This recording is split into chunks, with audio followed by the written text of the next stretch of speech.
যেহেতু 5ই আগস্ট 2024-এ আলেম ওলামা ও ছাত্র জনতার রক্তের বিনিময়ে দেশটা আল্লাহর অশেষ মেহের বাণীতে ব্রাহ্মবাদী চক্রান্তের হাত থেকে রক্ষা পেল ও ভারতের গোলাম হওয়ার হাত থেকে বেঁচে গেল, শত্রুরা হার মানতে বাধ্য হলো, আর কেউ গিয়ে আশ্রয় নিল মাসিমার আঁচলের তলে।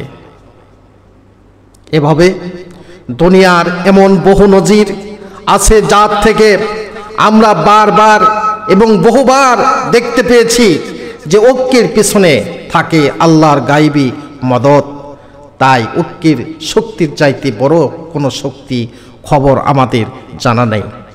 আল্লাহর হুকুম, তোমরা ঐক্যবদ্ধভাবে আল্লাহর রজ্জু বা আল্লাহর কোরআনকে আঁকড়ে ধরো। এই হুকুম যারাই কাটায় কাটায় মেনে চলেছে তারাই পেয়েছে আল্লাহর মদত, আল্লাহর রহমত, তাদের হাতে শোভা পেয়েছে বিজয়ের পতাকা। কিন্তু আমরা আমাদের নিজ দেশেই দেখছি ইসলামী হুকুমত নাই, কিন্তু তা আমাদের দাবি। এই দাবির কারণে কত ছাত্রদেরকে গুলি করে হত্যা করা হয়েছে, নির্মমভাবে হত্যা করা হয়েছে, তাদের পরীক্ষা পর্যন্ত দিতে দেওয়া হয়নি। এসব মুসলমান ছেলেদের যারা মারছে তারা জন্ম যে জাতেরই ঘরেই হোক না কেন, যেই ঘরেই তাদের জন্ম হোক না কেন, তারা যে মুসলমানদের শত্রু তা দিবালোকের নাই স্পষ্ট। এই প্রসঙ্গে আল্লাহ পাক কোরআনে কারিমের মধ্যে বলছেন, সুম্মুম বুকমুন উমিয়ুন ফাহুম লা ইয়ারজুন। আল্লাহ পাক বলেন, তাদের অন্তর বা দিল আছে কিন্তু তা দিয়ে তারা বোঝে না। তাদের কান আছে, সেই কান দিয়ে তারা শোনে না। তাদের চোখ আছে কিন্তু সেই চোখ দিয়ে তারা দেখে না। তারা চতুষ্পদ জন্তুর চাইতে, জানোয়ারের চাইতে নিকৃষ্ট।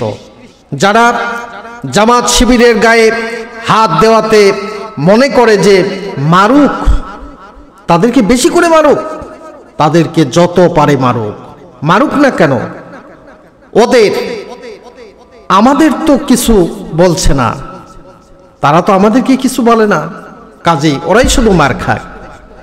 কি তারা দেখে না যে দাড়ি রাখার কারণে হিন্দু ছেলেকেও শিবির ছেলে বলে ধরে তাদেরকেও মেরেছে? আর আপনি কি মনে করেছেন যে আপনার লম্বা কুর্তা, লম্বা জুব্বা দেখে আর মসজিদে ইমামতি করতে দেখে আপনাকে ছেড়ে দিবে? তারা ছাড়বে না। যেমন ছাড়ে নাই স্পেনে, তেমন ছাড়বে না বাংলাদেশেও। এই বোধ যাদের নেই তাদের কথাই বলা হয়েছে বালহুম আদল, বরং ওরা হচ্ছে চতুষ্পদ জন্তুর চাইতেও নিকৃষ্ট, কোরবানির পশুর চাইতেও অধম গুমরাহ। এসব ব্যাপারে আমরা হুঁশিয়ারি শর্তে যারা হুঁশিয়ার হবে না তাদের অপমান, অপদস্থ, লাঞ্ছনা যেমন রয়েছে ইহকালে, ঠিক তেমনি শাস্তি রয়েছে পরকালে।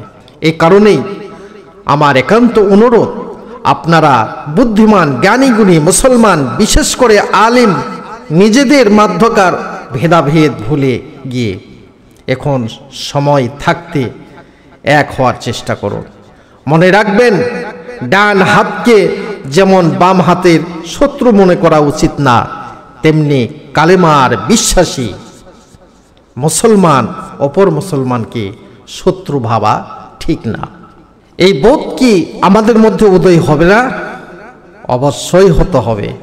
যদি মনে না হয় তাহলে পিছনের দিকে ফিরে যান, পিছনের দিকে ফিরে দেখেন, একটু চিন্তা করে বিগত 15 বছর পর্যন্ত কি করা হয়েছিল। দেশ বরেণ্য মুফাসসিরে কোরআন আল্লামা দেলাওয়ার হোসেন সাইদি সাহেব, যিনি কোরআনের পাখি, সেই সাইদি সাহেবকে হাসপাতালে ইনজেকশনের মাধ্যমে তাকে শহীদ করা হয়েছে।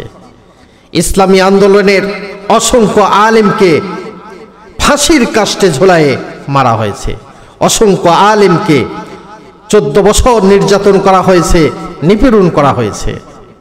2013 সালে শাহবাগ চত্বরে নাস্তিক ব্লগারেরা যখন আল্লাহ ও তার হাবিবের মহান শান ও মর্যাদার বেয়াদবি করেছিল, আলেম ওলামা ইসলামী আন্দোলনে নেতাদের দাড়িতে জুতা নিক্ষেপ করেছিল, এদেরকে প্রতিহত করার জন্য সকল দেশের মুসলমানেরা গর্জে উঠেছিল। ঢাকার রাজপথ বন্ধ করেছিল। পুলিশ আর র্যাব এই বাহিনী দিয়ে রাতের অন্ধকারে শাপলা চত্বরে গণহত্যা চালিয়েছিল। 2024-এ এসে মোদি বিরোধী আন্দোলনে রাজপথে মুসলমানেরা গিয়েছিল, তখন তাদের বুকে গুলি চালিয়েছিল। পুলিশ বাহিনী মসজিদে হামলা করেছিল, রাতে বাসায় ঘুমাতে দেয় নাই, বাড়ি থেকে জোর করে ধরে ধরে নিয়ে এসে জেলখানায় আবদ্ধ করেছিল। এই নিপীড়ন নির্যাতন করেছে। স্বাধীন দেশে বাস করে আমরা সকলেই ছিলাম পরাধীন। শেখ মুজিবুরের ভাস্কর্য নির্মাণ করতে গিয়ে যারা বাধা দিয়েছিলেন, যে সমস্ত ওলামায়ে কেরামগণের বিরুদ্ধে কথা বলেছিলেন, তাদেরকে জঙ্গিবাদ মৌলবাদ বলে গ্রেপ্তার করেছে। আল্লামা মামুনুল হককে গ্রেপ্তার করা হয়েছে। হাজার হাজার আলিম ওলামাদেরকে গ্রেপ্তার করা হয়েছে। 24-এ এসে পতনের আগে ছাত্র জনতার উপরে নির্মমভাবে গুলি করে তাদেরকে তাদের রক্ত দ্বারায় রাজপথকে রঞ্জিত করা হয়েছে। এই সব কথাগুলি আমাদেরকে ভুলে গেলে চলবে না, আমাদেরকে মনে রাখতে হবে, স্মরণ রাখতে হবে। কাজেই আসুন আমরা সকলে সম্মিলিতভাবে ঐক্যবদ্ধ হয়ে আল্লাহর জমিনে আল্লাহর দ্বীন কায়েম করার জন্য করে আমরা চেষ্টা করি।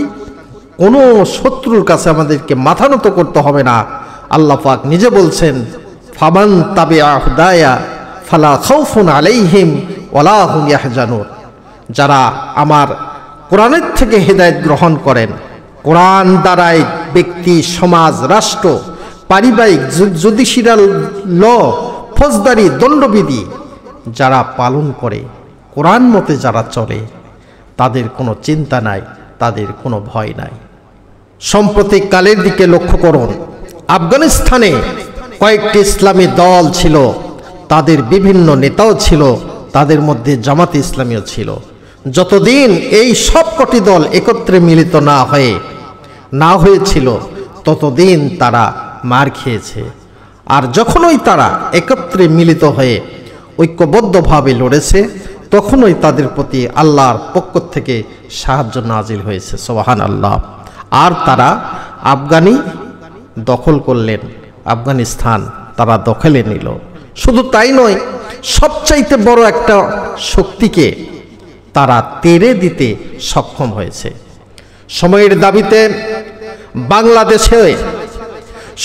দাবিতে বাংলাদেশে এখন এমন একটা পরিস্থিতি সৃষ্টি হয়েছে যে জামাতে ইসলামী সহ সকল ইসলামী দলকে ঐক্যবদ্ধভাবে বাতিলের বিরুদ্ধে রুখে দাঁড়াতে হবে। এখনই সময় রুখে দাঁড়ানোর সময়, নইলে দুটি ভয় আমার সামনে আসতেছে।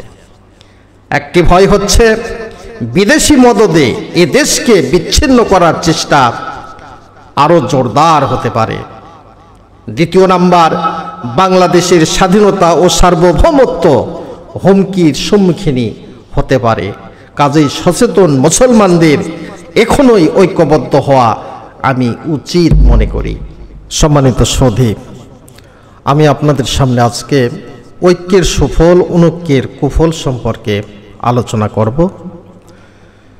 আলোচনা শুরু করছি সূরাতুল ইয়াসিনের 14 নম্বর আয়াতে কারিমা থেকে। আল্লাহ তাআলা বলছেন, ইয আরসালনা ইলাইহিম ইসনাইনি ফাকাযযাবুহুমা ফাআজ্জাজনা বিসালিসিন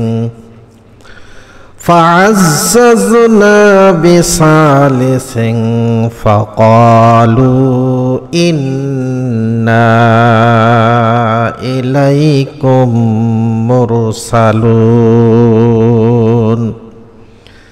আল্লাহ রাব্বুল আলামিন বলেন, যখন আমি তাদের প্রতি দুইজন লোককে পাঠাই তখন তারা তাদের মিথ্যা সাব্যস্ত করে, অতঃপর যখন তৃতীয় ব্যক্তিকে পাঠাই তখন আমি ইজ্জত বৃদ্ধি করে দেই। তারা তিনজনে যখন একযোগে বললেন, আমরা সকলেই তোমাদের প্রতি আল্লাহর রাসূল হিসাবে প্রেরিত হয়েছি, তখন তিনজনে সম্মিলিত চেষ্টায় যে কাজ হলো, দুইজনের দ্বারা তা হয়নি।